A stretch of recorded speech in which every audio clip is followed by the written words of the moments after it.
the talk is about silver treasures from the land of Sheba, which documents a disappearing artistic and cultural tradition with over 300 photographs showing individual pieces, rare images of women wearing the jewelry and with traditional dress, and the various regions in Yemen, where the author, Marjorie Ransom, did her field research. Marjorie's description of the people she met and befriended, and her exploration of the significance of women's handmade jewelry with its attributes of power, protection, beauty, and personal identity will appeal to ethnic jewelry fans and ethnographers, jewelry designers, and art historians. You can order a copy of the book from major bookstores worldwide and from online book retailers, and in Egypt from AUC bookstores. And I'm also going to add purchasing links to the chat box in case you want to order one right now. We're delighted to have with us today our author, Marjorie Ransom, who, with the help of research grants from the American Institute for Yemeni Studies, studied jewelry and customs in Yemen between 2005 and 2009. And she wrote this book on her findings. She is currently writing a second volume on Yemeni silversmiths. And during diplomatic careers that took Marjorie Ransom and her late husband to several Arab countries, they collected more than 1,800 pieces of Middle Eastern silver jewelry. And an exhibit from their collection, Silver Speaks, Traditional Jewelry of the Middle East, appeared at the Bead Museum in Washington, D.C. from 2002 to 2003, as well as 3 other locations in New York and Michigan between 2005 and 2007. Several pages from her book, as well as videos and other biographical information, can be viewed at ransomsilverspeaks.com. Make sure to visit it. And in 2023, Ms. Ransom donated the jewelry pieces that appears in her book to Indiana University Museum of Archaeology and Anthropology in Bloomington. The museum will mount an exhibit from the donated items in 2025. We're also so delighted to have with us Ms. Nashwa Alsharki as our discussant and moderator today. She is from Yemen and currently lives in New York City. I think now she's in Cairo visiting. And she has a deep appreciation for the traditional jewelry of Yemen and has been particularly impressed by Marjorie Ransom's work on this subject. Having deeply connected with Marjorie's work, Nashwa has been involved with the Yemeni community in New York, organizing events around Yemeni jewelry and craftsmanship to connect Yemenis to this precious but underappreciated cultural heritage. Without further ado, I'm now going to leave the floor to Marjorie and Nashwa to take it from here.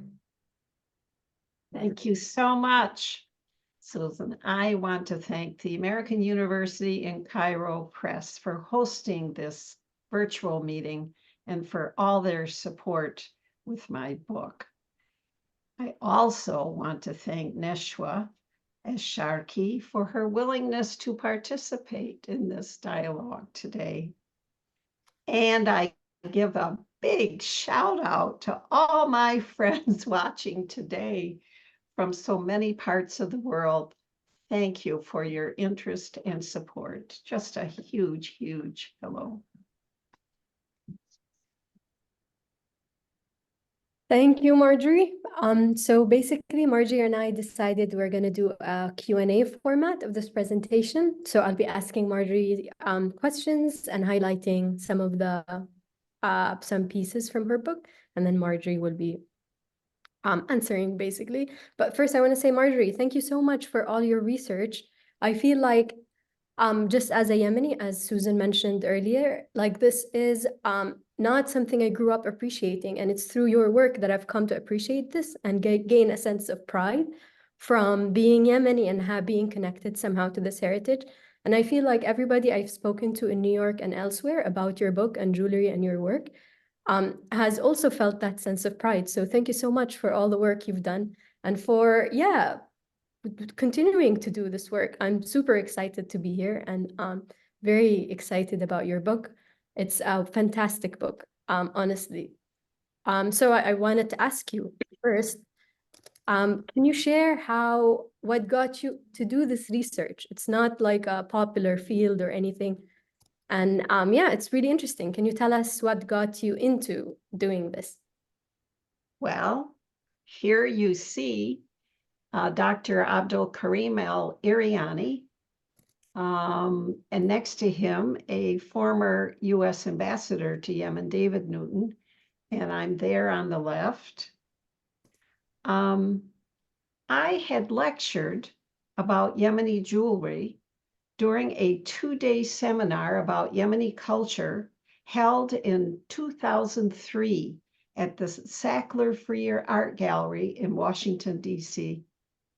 Dr. Iriani, one of Yemen's most illustrious statesmen, he was prime minister, foreign minister, chairman of the development ministry, president of the university, etc.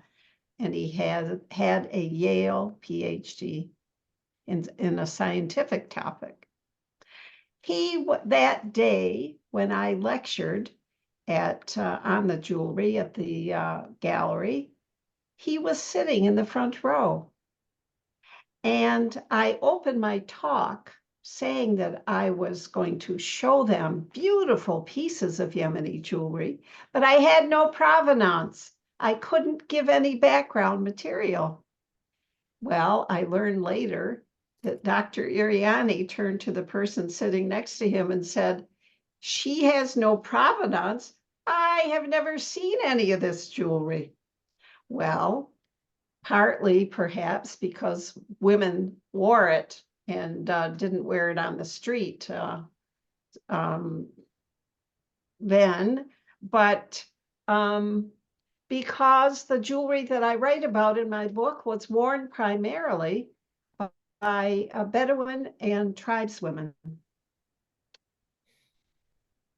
My exhibit, you can see the poster there in the slide, Silver Speaks, was at the Bead Museum, and it was the last day for the exhibit. And so David Newton and I conferred and said that we should take Dr. Iriani down to see the exhibit. And it showed 5 countries: Oman, Saudi Arabia, Syria, Egypt, Siwa, and Yemen. Well, we went down to the museum. Dr. Iriani was very excited to see the jewelry. He looked at everything in that room. He looked at every piece. And then he came over to me. And he said, "The Yemeni stuff is the best, isn't it?"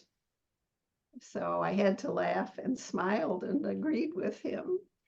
And he made me promise then that I would write and research and then write about the jewelry, because it obviously was a very important part of Yemeni culture that wasn't well known.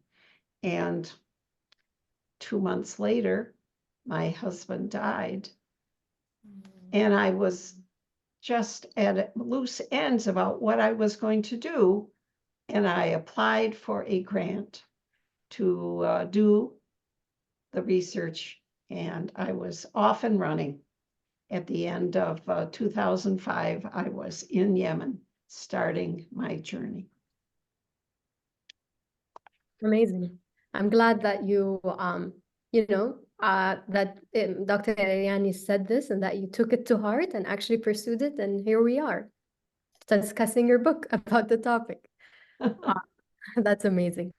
Okay. Can you tell us about the role of the jewelry in Yemen? The Yemenis had more jewelry than any of the people in other countries we worked and visited. And it was important because it was a key part of the bride price in the Islamic contract of marriage. That was the first reason. And then it gave power to women. Women owned it according to Islam. The jewelry gave identity. The picture of jewelry I show here is jewelry from the Tihama coast. a silversmith of modest means, gave this jewelry to his wife when they married. And that is a typical accumulation of wedding jewelry. The jewelry gave amuletic protection and beauty. And the bride saved some of the jewelry at the end of her life to pay for the cost of her funeral. Interesting. Yeah, so that's why there's so much jewelry, because it was a huge part of the bride price. Cool. Okay. Yeah, can we like talk about why the Maria thaler was important, and actually what is the Maria thaler to begin with? Well, it's such an interesting coin. Yemenis were exporting large amounts of indigo dye and spices to Europe, and in return they were paid in coins. And the Maria Theresa thaler became the most popular coin. For one thing, it always weighed the same, and it always had the same percentage silver, 83%, and it had a worked edge, so it would have been very difficult to counterfeit the coin. So it was so valuable that when the Empress Maria Theresa died, they refused to accept the coin of her successor ruler. And for that reason, Maria Theresa thalers are minted to this day with the same date of 1780. That's interesting. And how do they relate to Yemeni jewelry? I see some pictures of them made into jewelry, but could you talk a bit more about that? Well, most of the coins were melted to make jewelry, but some coins were worn. And I visited a woman a tribal woman in Marib who had this was her belt she was wearing when I met her. And she chose to put the Maria Theresa coins on her leather belt. And that was a show of prosperity. And also the silver jewelry that the woman wore showed that her husband cared for her and supported her in her acquisition of jewelry. Gotcha. So just to make sure I got it right, basically they traded the different things for the coins and then mostly melted those coins and made jewelry with it. So they liked them because they know exactly how much silver there is in each one and how much it weighs. So mostly they melted them and then occasionally put them in jewelry. Is that right?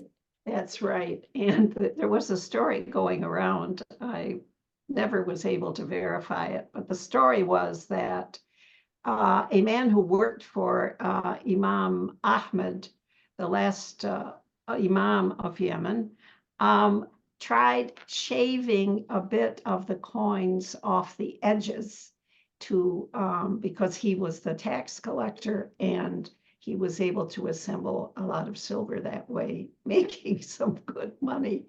But the Imam apparently found out, and we didn't hear much about the individual after that. Yeah, yeah, that sounds. What about the picture that says Saudi Riyal? Well, that the Maria Theresa thaler was always 83% silver, and most Yemeni jewelry is 83%, roughly. But the Saudi Riyal was 93%, a bit more than sterling silver. So for very special pieces, Saudi Riyals were melted. Oh, interesting. Okay, That's interesting to know why Yemeni jewelry is mostly 83. It's because it came from this. I'm making the connections. Cool. Oh, I Okay, have another story, one more story about the coins. When let's we see. arrived in Yemen in 1966, we were outside the embassy one day and an open back truck pulled up and it was full of sacks of the Maria Theresa thalers to pay the workers. They were still using the thaler in 1966. I wonder if they still use them anywhere now. Maybe in super remote areas. Okay, so moving on. This woman, the very interesting look. Can you tell us more about her and when she was photographed? This Jewish bride was photographed in Sana'a in the 1930s by a Jewish photographer named Yehya Habi. And he was the only photographer the Imam allowed to photograph in the capital city. That is how the bride was dressed in those days. The poor thing couldn't move. She would have been wearing a bead like this. These beads, there were three types. This one is called a barley bead because it has barley leaves. And each one of these large beads was signed by the maker.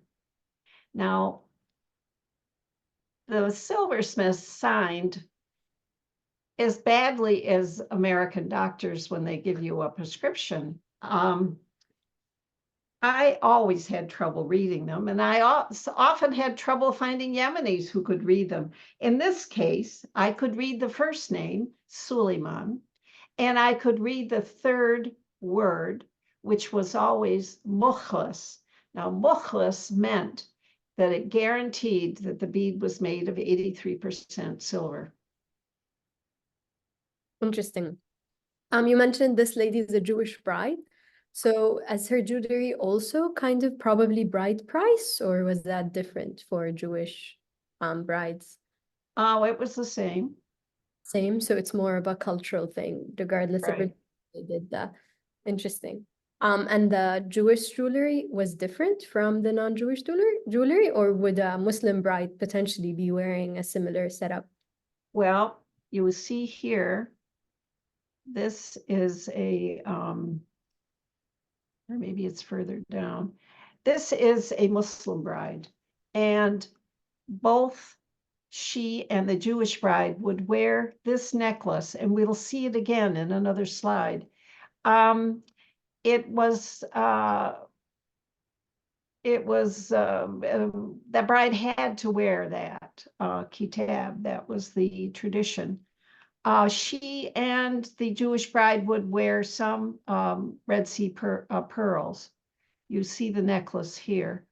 The Jewish bride didn't wear much amber. The Muslim wore more. Now, this bride, and I think I'm not sure, but I think the Jewish bride would wear the same kind of herbs, which were protective. Here we have basil and shadab, which is shadab in English is rue. And she has gold coins. The Muslim bride always got some gold coins with her at the time of marriage. This headpiece was very similar to the one worn by the Jewish bride. And this bride would have worn many more things. I had to take a lesson in how to dress a bride to do it properly, and it was simply beyond my capability to add all the silver beads that she would have worn. I see. So this one is you set up this picture, right? I did, yes, and I noticed in the chat box the photographer is with us, Dagmar Painter. Yeah. Amazing. So it sounds like the differences between Jewish bride and Muslim bride wouldn't have been large. Like mostly it's same. Maybe there are smaller details that would be different, but ultimately they both really care about jewelry and yeah, contributed a lot to this heritage. Okay. Then let's talk about these beautiful building, this village atop a mountain. Can you tell us more about what is special about Haraz? Haraz was a city where the Ismailis settled in Yemen. Their architecture is amazing. And it also hosted some of the most talented Jewish silversmiths. And if we go to the next slide, we will see these pieces of jewelry could have been made by Jewish silversmiths in Sana'a or in Haraz. And this is the necklace that I described before, the Aqd el Marjan, they call it in Arabic, which is, it's totally tied to the wedding ceremony. In the days of the decline of silver, the silversmiths in the old city would keep one of these and then they would rent it out to the bride for her wedding. But she would no longer wear it. She would return it to the silversmith. I see. So that defeats the purpose of bride price if it's rented. rented Well, jewelry. that's another whole story that comes after my book. After 1970, the wearing of silver changed, and the role of silver in the wedding became less important for a whole bunch of reasons. There was change in taste. After the spike in price of oil in the 1970s, many Yemenis went to Saudi Arabia to work, and they were exposed there to other ideas about fashion. And so the preference grew for gold. And also at that time, the value of silver compared to gold declined. And it became impractical to keep the family wealth in silver, which was so bulky. And taste changed.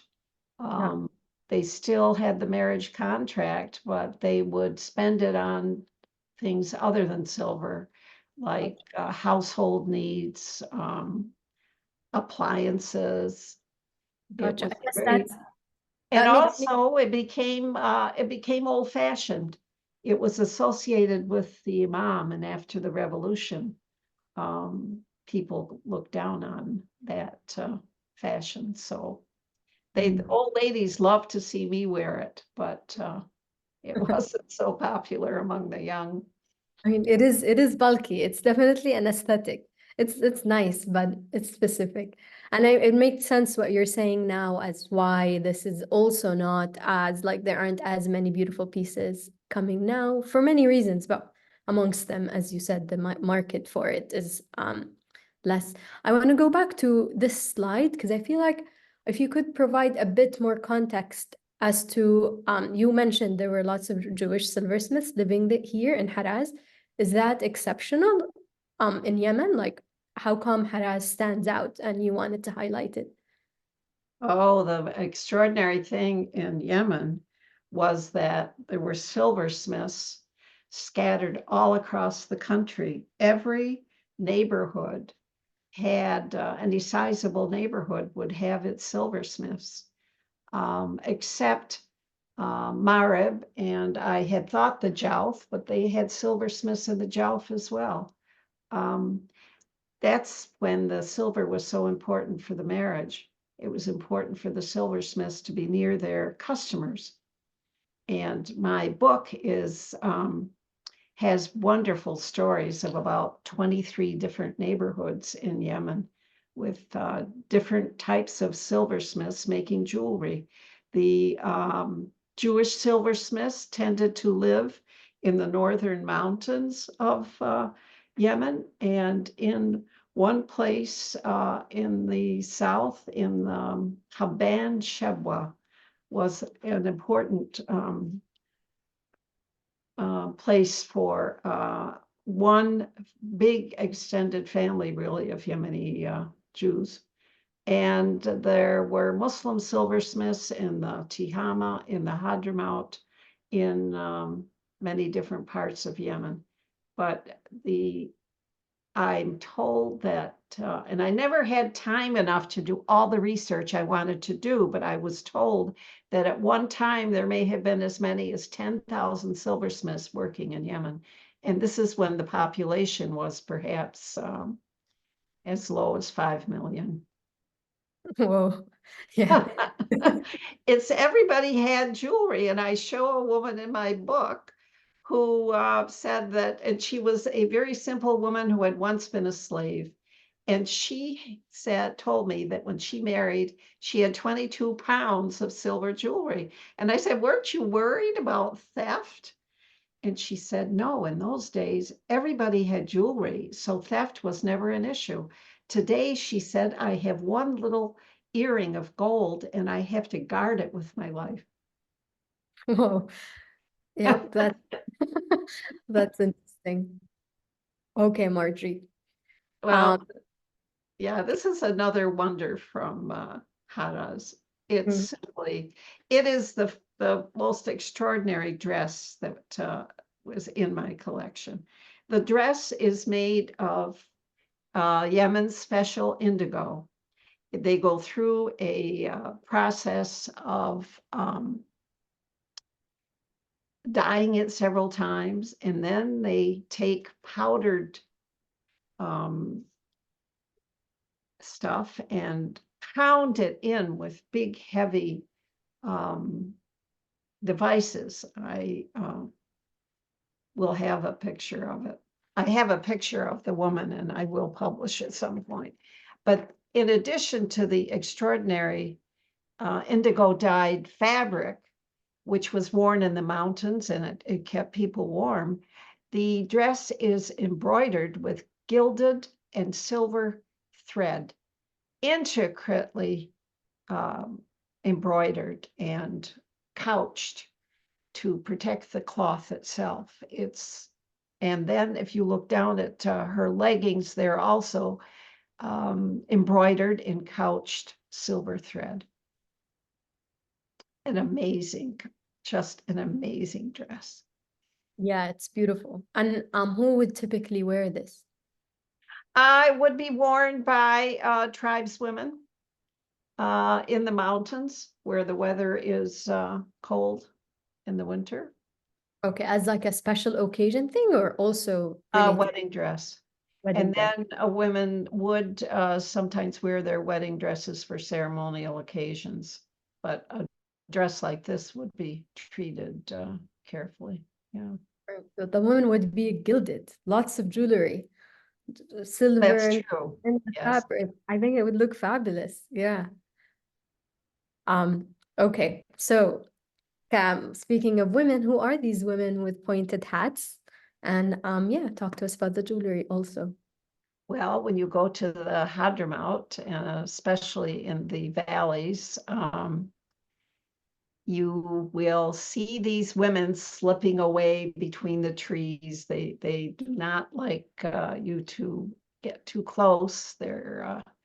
But this is young women out shepherding the animals, and they wear these pointed hats, and they wear them to this day.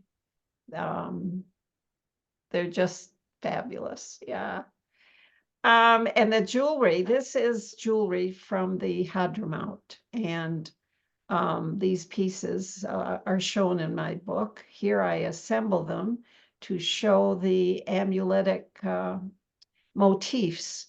On the bottom right these wonderful bracelets come from the same wadi where the women are wearing hats. And if you see that eye shape on the bracelet, you didn't see it often in jewelry, but I was assured by some gentlemen in Sayun who were interested in what I was doing that indeed it was protection against the evil eye. And in the bottom left, the crescent-shaped amulet takes power from the crescent shape, and it has a saying, "May God protect you." It also has dangles that supposedly scared away the evil spirits. So especially in the southern part of Yemen and the Hadramaut, jewelry with dangles was very popular. The women loved to dance, and that was part of it, but also the protective aspect. And was the amuletic property special to the Hadramaut region? Like, is that the region with most amulets, essentially? There were amulets throughout the country. The motifs and the styles would change, but no, it was all protective. Yemen, in the period of my study, which was 1900 to 1970, had limited medical facilities, and people reached out in prayer for protection, especially for women giving birth and for young children. So it's popular to have this. They look amazing, these pieces. Yeah, and they look super different from the other styles we've seen. I like them. Well, in my book, I isolated about 23 regions with different styles of jewelry. Part of it was because of the isolation of the mountains. There wasn't a lot of interaction. There is one case where coffee from the Bur'a area of North Yemen was popular in the Hadramaut, and the jewelry styles were similar. But that was one of the few times that similarity emerged in my study. Interesting. Yeah, it's funny how things are connected. Yeah. Okay, so jewelry was worn by women. Can you tell us, yeah, women's contributions to making jewelry or these belts specifically? Well, I felt very guilty towards the end of my research because it took me so long to figure out how to get information about women's role in making jewelry. You would never hear it from the men. And when I did my research, it was often difficult to go beyond the men to their families because the men always thought that they knew much more than the women, but it wasn't true. But this case, I came across this when I was in the seaport, Hodeidah, and I had interviewed a couple of silversmiths, and the silversmith in this case found out I was there and invited me to come and see his wife's work. She knit the mesh belt that you see on the bottom with a crochet hook. And she would do it when she went to women's parties. The women often met in the afternoon after they had provided the big lunch. And she did it so that she wasn't wasting time. The women would be chatting and doing other things, and she would be sitting there crocheting. And then he would add the pieces that you see in the top picture. She was away at the time visiting relatives in Saudi Arabia, in Jeddah, and obviously was able to travel independently of her husband and provided this contribution to the family wealth. Amazing. Do you have a sense of whether this was like an exceptional lady who was doing this, or was that something that, you know, more women were doing knitting and doing this sort of work, like knitting silver? Well, I'll never know completely, but all the chains and cords that were, some were crocheted and some were woven together, were done by women. And it took me a long time to find that out. They were made in the cord, one cord was made in Sa, which is in the Hadramaut. And I had to prove a point to a German diplomat that women were capable of making these complicated chains. He had pronounced that impossible, and I didn't know what I was talking about. And I found a painting done by a young girl of a woman sitting there weaving it. And so I sent him a picture, and I didn't hear anymore. But I know I missed opportunities, but let's see the next slide, I think is extraordinary. I lived in the old city in Sana'a, and there was a silver dealer there who became a very good friend. He lent me pictures and lots of information. He was always helpful, and he was very proud of his mother. And he allowed me to purchase this piece, and you'll see it in my book. His father would make this is called a kitab or a hears, which means amulet, the shape. And the husband would make the case, and it opens on one end, and you can put a holy prayer in it. And you saw that piece like that in the necklace that I showed you that both Jewish and Muslim brides wore. He made the case and he made the granules, and she would spend her day with a very fine tweezer putting the design together on the amulet. Now, if you look at that piece, who is the artist? And it's obviously the woman. But I never would have heard about her unless I had my dear friend Yahya. But he never let me interview her. And I knew another man in the old city whose mother also played a role in the jewelry making, and he promised and promised and promised that he would make her available, and he never did. So it was a challenge for the women to make their mark. I bet it'll change, but anyway. Hopefully. I don't know. Well, we need more Nashwas, yeah. We need more time, hopefully. Like yeah. But yeah, amazing that you were able to to find these stories. And too bad it took so long, because I'm sure there are lots of women who are very involved, I imagine, in any kind of intricate work, especially since jewelry was so prevalent. But yeah, amazing, Marjorie. Marjorie, there are lots of questions in the audience, from the audience. So I'm gonna stop sharing for now and switch over to getting the questions. There are several people who are commenting on the beautiful necklace you're wearing. They want to see a better, you want to say it better if you can show us, and want you to talk about it. They say it seems very unique, even within your collection. Can you talk more about it? Well, this is one of the last pieces I added to my collection. Wait, lift it higher so we can see the full thing. And it's interesting. Higher, no, not closer, higher. Higher. Oh, sorry. There. Perfect. Now I can see. Perfect. You see the crescent, and this symbolizes the sun. And you have the dangles that, well, they don't make as much noise, but they are there for the purpose of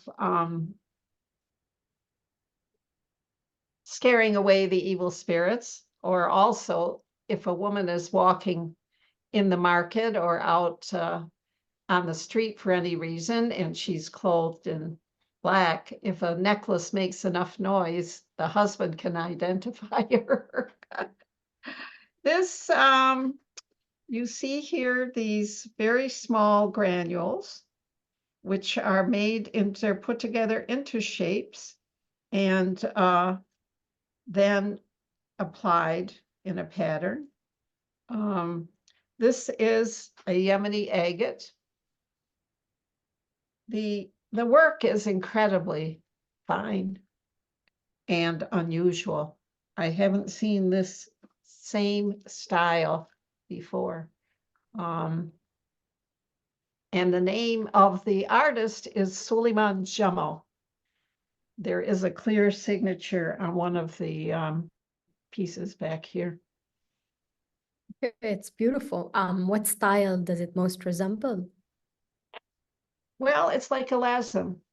And a lazim is a necklace that was made primarily in Mahuit. And I have a chapter on that in my book with different examples. It was obligatory for the woman when she married. And I was in Mahuit, and someone I met there gave me entree to one day of a wedding. And I talked to a woman attending the wedding about the lazim. And she said that they would no longer, they had one that in their family, they wouldn't buy a new one. They would keep the one lazim in the family and use it. And then she described the different ways people dressed each day of the wedding. The wedding lasted 7 days. But they were wearing Indian dresses and, oh, I forget all the other Chinese. They put together different costumes, and they would wear Yemeni costume sometimes only one day of the wedding. Very sad. Yeah. So I hope this answers your questions, Clifford and Mary. But if not, shoot another question in the Q&A. Okay, moving on to a question by Asher or Kabi. Is wondering, how did the exodus of Jews from Yemen in the 1950s impact the silversmith industries? And did many Muslims replace this artisan work thereafter? Oh, I know Asher. Yes. Hello, Asher. I'm most familiar with the transition in Sana'a, and I do write about that in my second book. It shows the ingenuity of the Muslims in Sana'a. It happened in Sana'a. There, of course, were many of the best Jewish silversmiths were in Sana'a. There were many other important centers, but perhaps Sana'a was the most important. And when they left in 1949 and 50, and there was still considerable demand then for silver jewelry for as part of the wedding contract. And a number of Yemenis, many of whom had not done silver jewelry before, took it up. And I have a chapter in my second book about silversmiths, about these silversmiths who attempted to do the difficult beads that I showed you earlier on the Jewish bride. Some of them did very well.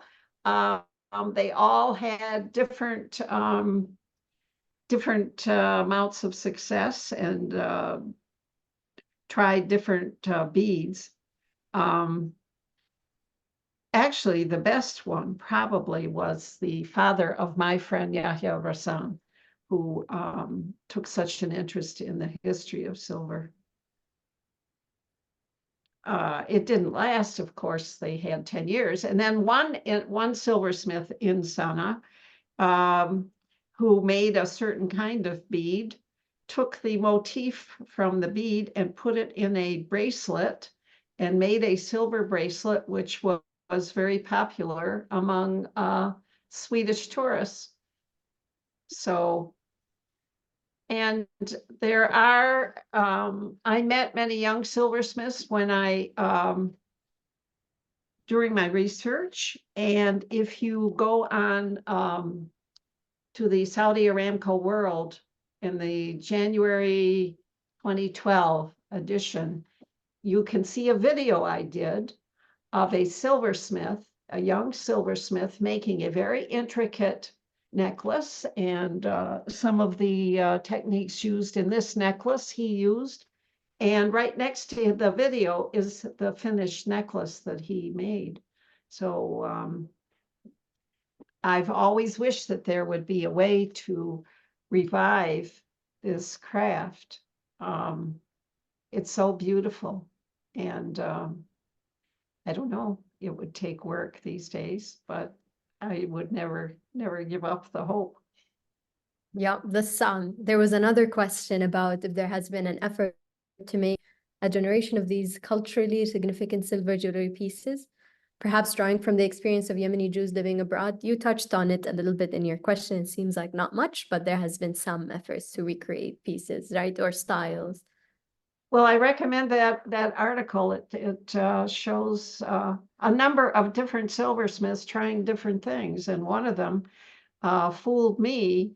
I bought some cast beads thinking that they were the real thing from Zaydia, where they did cutout work, and no, they were cast. I was embarrassed to be found out.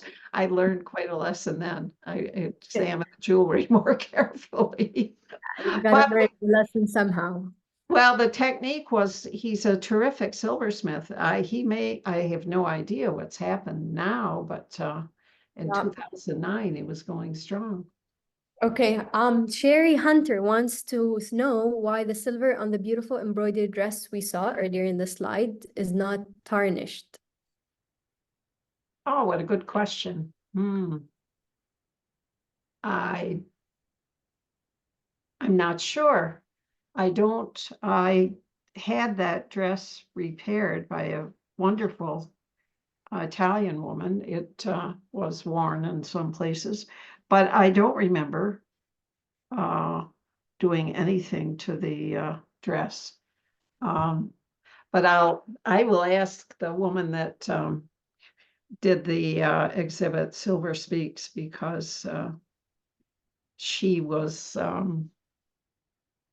relentless in improving the things that we showed. So maybe she did something, but I'm not aware of it. I had never dealt with trying to change the silver thread. I had enough trouble trying to clean other things, and learned the hard way that it takes a lot of hard work. Yeah. Carol Abu Musa wants to know on the role of women in Yemen. Is there a particular woman that works fine jewelry that embodies the role of women in jewelry making? For example, what are some names of women I can find information on online? Oh my goodness, you would never find their name online. Often the woman's name is not known outside the household, but I met women who did parts of things. I did not meet any women that produced the whole piece and was able to sell her own goods. Though I did find an extraordinary woman silver dealer, and she was really something. She was the mother of 5 daughters. She was pregnant with her 6th daughter, and her husband suddenly died. And she was left with 6 daughters and a small shop where I forget what they sold, but it was nothing very exciting. And by Islamic law, the way inheritance works, the men in her husband's family got the bulk of the inheritance. So they left her only with, her own apartment and this little shop. So she started selling fresh foods that the women would need. And gradually, women started coming to her with pieces of jewelry that they needed to sell because they were in need. It could have been illness, it could have been any reason, but they trusted her as a woman. It was much easier for them to talk to her than to try to work out a good sale with a man. And she became quite well known. And my friend Yahya in Sana, who never heard of this, he said he remembered his father talking about this woman. She sounds And like she was a powerful woman, yeah. she became powerful through her own ingenuity. And I have an interview with her in my second book. She's just gorgeous. Excited for the second book after this one. There are many more questions, so let's keep going. Okay. Can you tell us about impacts? This is Nahid Khan wants to know. Can you tell us about impacts and influences of Yemeni jewelry on surrounding countries, including East African countries? Oh, wow. Well, the Yemenis played an intricate role in the Arab conquest, and they traveled across North Africa, and some of them settled in Spain, and researchers have found the names of families who settled there. The influence, certain motifs were widespread throughout North Africa. You will come across similar things, but I don't know. Usually I'm asked what influenced Yemeni jewelry, and there in the north, it was the Turkish occupation, especially the second one, when maybe they brought their own silversmiths. It's not clear, but there was a noticeable difference in the jewelry produced in North Yemen. The content of silver changed from 50% to 83%. They started doing very intricate filigree and granules. And in the south, in the Hadramaut, they were much more influenced by India. And there I had found evidence of an oil company in Wadi Masila out in eastern Yemen imported 2 Indian silversmiths to make enough jewelry to meet the needs of the workers for their weddings. Wow. And so there's Indian influence there. Yeah, lots of influences. Marjorie, just because we're running out of time, I have 2 more questions, kind of related, and we can end on those. So one is from Facebook, and it's asking if you can tell us whether this jewelry was exported, thinking particularly of the Jews who went to Palestine. That's one question, if Yemeni jewelry was exported, and particularly to Palestine. And then the second question is if a person has Yemeni jewelry that needs repair or components that could be put together to create necklaces, where could a person get that done today? Oh, wow. Well, let's see. What was the first part? Yemeni jewelry was exported, and particularly Yemenites who ended up in Palestine. Well, I was told by Wadad Kawar, who is a expert on Palestinian costumes, that there were Yemeni jewelers who did make some jewelry in Palestine, but I didn't do research there, so I don't have direct evidence. But I found some of my treasures, my Yemeni treasures, in Syria in the silver market, and in Egypt in the silver market. And when I traveled in Morocco, I found very good examples of Yemeni jewelry for sale in the market. So I'm sure that it traveled across the area.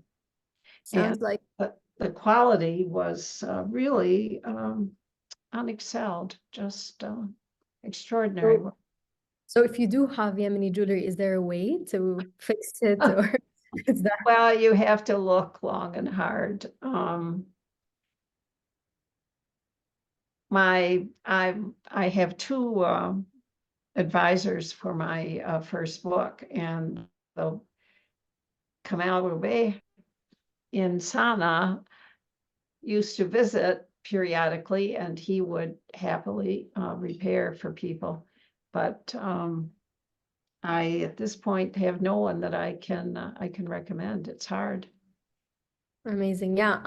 Marjorie, there are lots of comments in the chat saying thank you for all your terrific work, and also interest in knowing a little bit more about your upcoming book as well.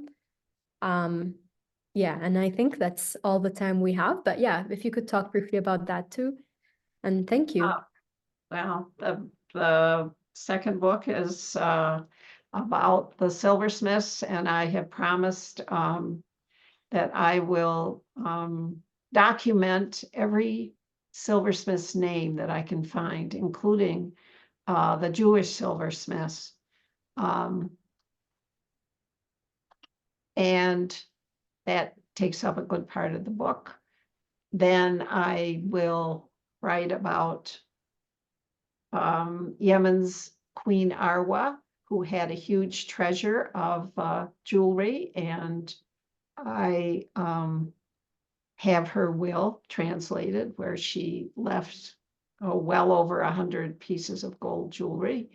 And that's another story. The question is where the jewelry ended up, because she had no heirs that would compete for the jewelry, and she willed it to a young caliph in Cairo. They were under the Fatimids. And then the story, as far as I know, ends. So a dear friend of mine will write a chapter about Queen Arwa Sulehi, who ruled in the 10th and 11th century and was a woman of some means. And what did she do with her jewelry when she lost her heir? That's a very exciting story. Looking forward to it. And there was a question I missed that I don't know if we have time, Susan, but if we have. Don't worry. No, a couple more Okay. minutes. It's you touched on it a bit, Marjorie, but Isabel Ahmed is saying that she has photos of her as a child wearing many of the jewelry types you showed. She's saying, I'm wondering if you learned anything about the passing down of jewelry and younger women wearing them outside of marriage. No, in my experience, the jewelry was seldom passed on. The bride wanted new jewelry when she married, and it had to be new, was my experience. They didn't. Now my sources were Bedouin and tribeswomen. I'm sure in the city, probably the light jewelry that they wore, and what's often gold, would have been passed down. In fact, I did hear stories of that jewelry being passed on. But in my experience, the bride had new jewelry, and then she used it as a bank throughout her life. And it was hard to find old pieces for that reason. But I will have some in my second book. Yeah, actually, Nashwa, I want to add something. We've received a question from someone anonymous, didn't want to mention their name, that they have several museum quality pieces of jewelry and a beautiful Yemeni jambaya, I hope I'm pronouncing this correctly, that they acquired in the 60s and the 70s, and they were given as gifts, and so the provenance is therefore not clear, and they're not items they can pass on to the family. So they would like to know what kind of advice you give them or recommend that they would do with these items. Well, I donated, about 400 pieces to the University of Indiana Museum of Archaeology and Anthropology in Bloomington. And I didn't donate jambias. I didn't collect jambias. And they would be a possibility. And then there is the discussion group on Facebook is another source for another way to sell jewelry. It's the ethnic jewelry discussion group. Yes. And Yeah, Susan Allen said Textile Museum in DC. Textile Museum in DC does costumes, not jewelry. Okay. Sorry, because I felt like it's our duty to ask what people wanted advice. Sorry if I jumped in. That's all right. Well, thank you very much. It's been a wonderful discussion. I want to thank you both, Marjorie and Nashwa, so much for this rich discussion. And from the comments, as you can see, people are enjoying it. I enjoyed it myself. And I want to thank everyone as well who joined us today, whether on Zoom or Facebook. We loved having you with us. And I want to remind them again that they can buy a copy of Silver Treasures from the Land of Sheba. We've had questions. This is the paperback edition. The hardback completely sold out, so we had to bring it in paperback. So if you want to buy it, you can buy it from online book retailers and major bookstores. Nashwa and Marjorie, any final words what you'd like to say before we wrap up? I'll Go start my speech. It's very short. Thank you all for attending, and thank you, Marjorie. Thank you. Go ahead. Oh, thank you, Nashwa, and thank you so many friends and new friends for your interest and for your participation today. It's been really a wonderful experience. Thank you. And thank you, Susan. And the recording of this talk is going to be available on our AUC Press Facebook page shortly and on our YouTube channel, AUC Press, if you want to watch it. So don't worry if you missed any parts. And again, thank you, everyone. And I wish you a great rest of the day. Take care. Bye. Bye. Bye.